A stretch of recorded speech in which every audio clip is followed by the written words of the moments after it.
Now we're going to show you how to replace the blade in your retractable razor blade. The blades are very inexpensive, and when they start to get dull, you'll have to change them. So I'll show you how to change them. Most of them have one screw in the side. They come up, the different manufacturers, that come apart differently. Some have sort of a hook in the back that you have to hook them in.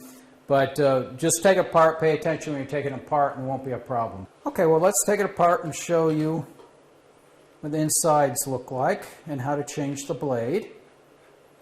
So we remove the screw, disassemble it. We have a place back here to store extra blades. We have the blade itself and the traveler. And these blades can just be lifted out and replaced, or flipped over, because you've got two cutting edges, and if you've already gone through one, you can flip it over. When you're putting the blade back in, make sure you're getting the right orientation. This particular one, we need to be like this when it comes out.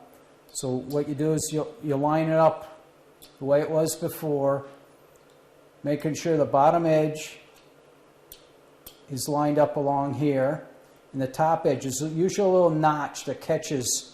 In the very tops of these, there's little cutouts, and that's the notch to orientate it so it doesn't slide back and forth in the device. So we pop that back in there, put the cover on, set the screw,